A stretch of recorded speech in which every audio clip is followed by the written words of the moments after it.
Alors, voilà, donc vous êtes dans le Velay Express. C'est un train touristique,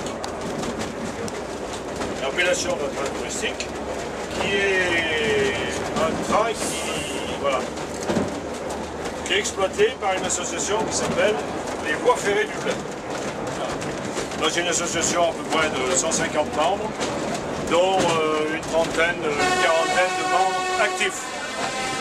Vous pouvez devenir membre des Voies Ferrées du Velay, mais vous n'êtes pas obligé d'assurer les services d'exploitation. Alors sur quoi on se trouve-t-on? On se trouve sur une ligne de voies ferrées qui étaient les chemins de fer départementaux. Comme je disais tout à l'heure, donc en fin du 19e siècle, il y avait un réseau ferré en France important, mais qui était l'étoile partant de Paris et desservant un certain nombre de régions, avec des compagnies privées d'ailleurs, puisqu'à l'époque c'était des compagnies privées qui avaient des droits de faire des lignes et d'exploiter des lignes. Donc il y avait la ligne, le PLM, Paris-Lyon-Marseille, qui passait dans la vallée du Rhône. Le PLN avait aussi une ligne qui montait au Puy, et après qui allait encore plus loin, hein, Langeac, il y avait plein de lignes, hein, c'était une véritable toile d'araignée la France en 1900. Et donc là, il y avait toute une région qui n'était pas desservie par le train. Donc un politique, député, avait obtenu des crédits pour installer une ligne. Et donc il a créé les chemins de fer départementaux du plateau. Et donc on a construit entre 1890 et à peu près et 1902 cette ligne qui allait de la ville de Dunières où passait un train PLM qui faisait Saint-Étienne à Launay en passant par Dunières. Cette ligne donc Dunières, Danse, le Chambon-sur-Lignon, Saint-Agrève, qui est le début de l'Ardèche, de la Haute-Ardèche. Et cette ligne descendait par la vallée de l'Eyrieux jusqu'au Rhône, donc jusqu'à la Voulte-sur-Rhône. Il y avait un embranchement qui allait sur Tournon par la Mastre.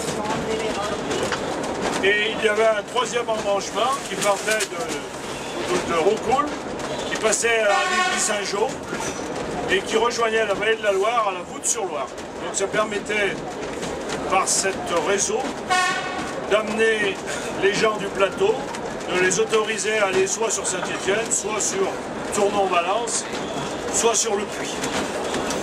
Donc à la fois pour des aspects commerciaux, hein, emmener leurs produits,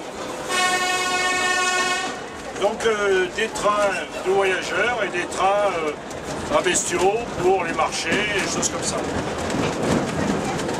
Pour des questions d'économie, cette ligne a été construite au standard métrique, c'est-à-dire qu'on a 1 mètre entre chaque rail.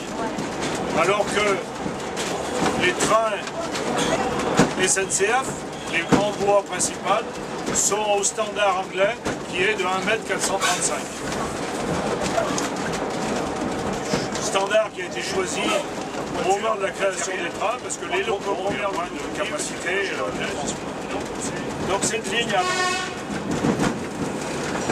Donc là on klaxonne beaucoup parce qu'on traverse tout un tas de petites routes qui sont des passages à niveau non gardés. C'est l'automobiliste qui doit s'arrêter, le train est en priorité. À l'inverse des passages à niveau gardés, où on ferme une barrière et le train passe. Donc cette ligne a fonctionné en gros de 1902 à vapeur jusqu'en 1968. Disons qu'à partir des années 50, la vapeur était minimisée et était remplacée par des autorails. Hein, c'est pour ça qu'on appelait ça la galoche. C'était des petits autorails jaunes et rouges et blancs qui parcouraient la ligne, qui était à la fois plus rapide et puis qui nécessitait moins de mise en œuvre. Donc en 68, la ligne s'est arrêtée parce que la SNCF a considéré que malgré que ce soit un service public, c'était pas rentable. Donc cette ligne s'est arrêtée et jusqu'en 80, la SNCF a tout laissé en l'état. Donc les arbres ont poussé, l'herbe, tout ça, les voies ont disparu sous l'herbe. Et en 88, la SNCF, en 86, la SNCF a dit ben, ça suffit, je vais vendre les terrains et je vais enlever les rails. Donc il y avait une association, les Voies ferrées du Plaine, qui a incité les maires des communes sur lesquelles passait cette voie à acheter le tènement de voies et les gares à la SNCF. Ce qui a pu être fait par un syndicat intercommunal de Dunières, Montfaucon, Danse, de Chambon,